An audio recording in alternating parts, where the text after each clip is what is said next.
So this is my quadcopter hybrid. It didn't fly in the end, so I then went on to make a tricopter. The reason I made a tricopter is because of the flex in the frame. Now, the solution to my copter is that it's extremely simple. It's all hardware based. There's no custom software to make this thing fly. So this is pretty much why anybody could do this. In the future I'll be releasing a tutorial on how to make one, but for now, enjoy it, and remember that I'm the guy that comes up with the simple, unique, and pretty cool ideas.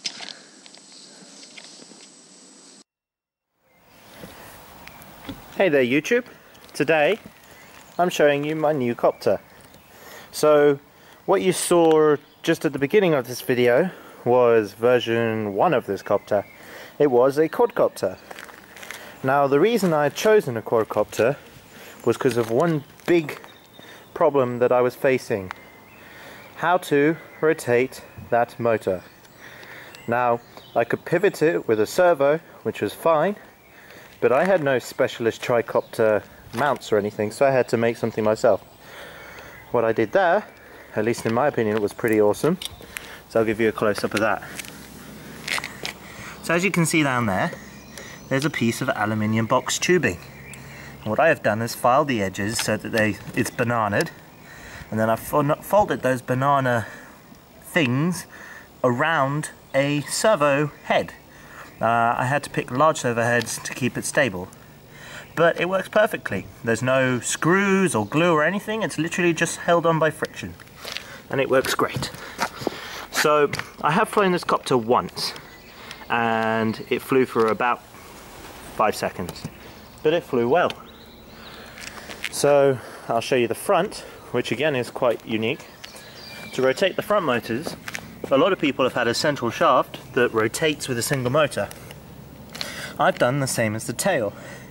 You can see a servo with a bananaed aluminium box tubing connected to it, no glue, no screws, and the same on the other side. Now these servos aren't connected to the flight controller. They're actually connected to a separate receiver.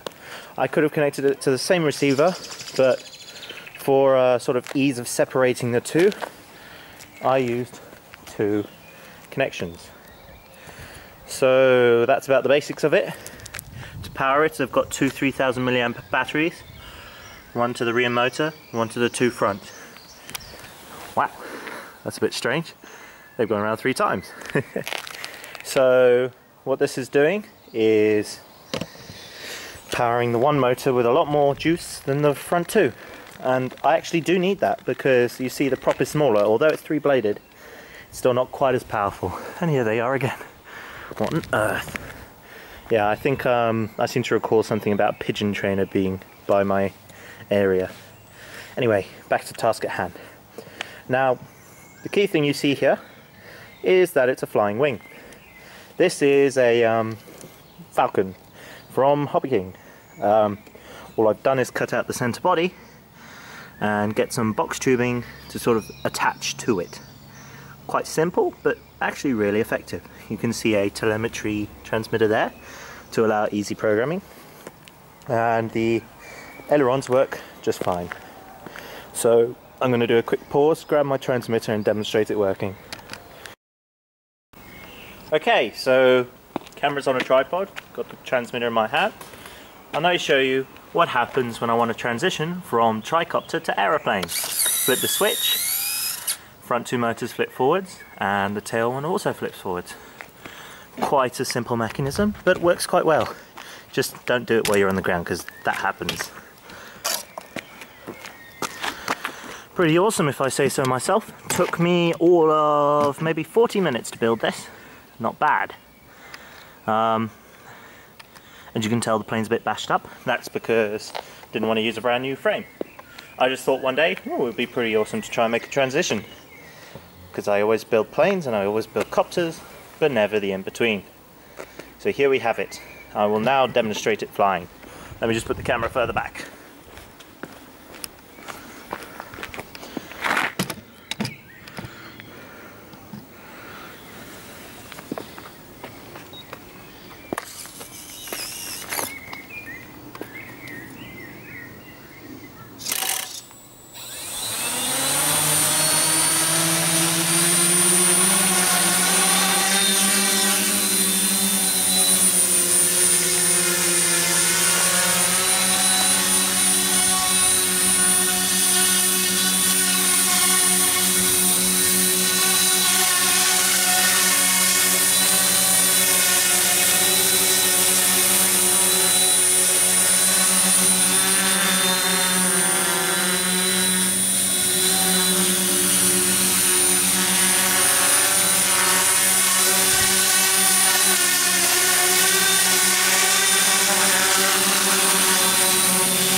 So there you have it. Very simple flight, but I don't want to break it just yet. Next thing I'll be doing is going to the field and trying to transition it. I foresee serious failure, but that happens unfortunately, and I just got to live with it. One thing I will demonstrate quickly though is because the copter's not exactly, the plane copter, the hybrid, isn't as balanced as I would have liked, and also because there's a lot of weight behind the elevons, I've actually added a bit of tilt to the motors when I do the elevators, as you can see. Fairly basic, but does the trick. So, next thing you'll see is it on the airfield, but that might not be in today's video. You'll see. Bye bye.